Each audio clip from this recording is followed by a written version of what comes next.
સ્વામિનારાયણ સંપ્રદાયના સંતનો વધુ એક વિવાદ સામે આવ્યો છે. અમદાવાદના કોટેશ્વર ગુરુકુલના રામકૃષ્ણદાસ સ્વામી મહિલાને હોટલમાં મળ્યા હોવાનો દાવો કરવામાં આવી રહ્યો છે. આ સ્વામીનો એક વિડીયો પણ હાલમાં વાયરલ થઈ રહ્યો છે, જેમાં સ્વામી પેન્ટ અને ટી શર્ટ પહેરીને જતા દેખાઈ રહ્યા છે.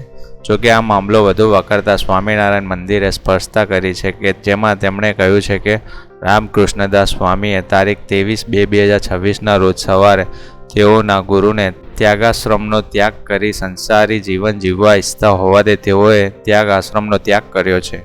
અમદાવાદના કોટેશ્વર ગુરુકુલના રામકૃષ્ણદાસ નામના સંત મહિલાને મળ્યા હોવાનો વિડીયો વાયરલ થઈ રહ્યો છે.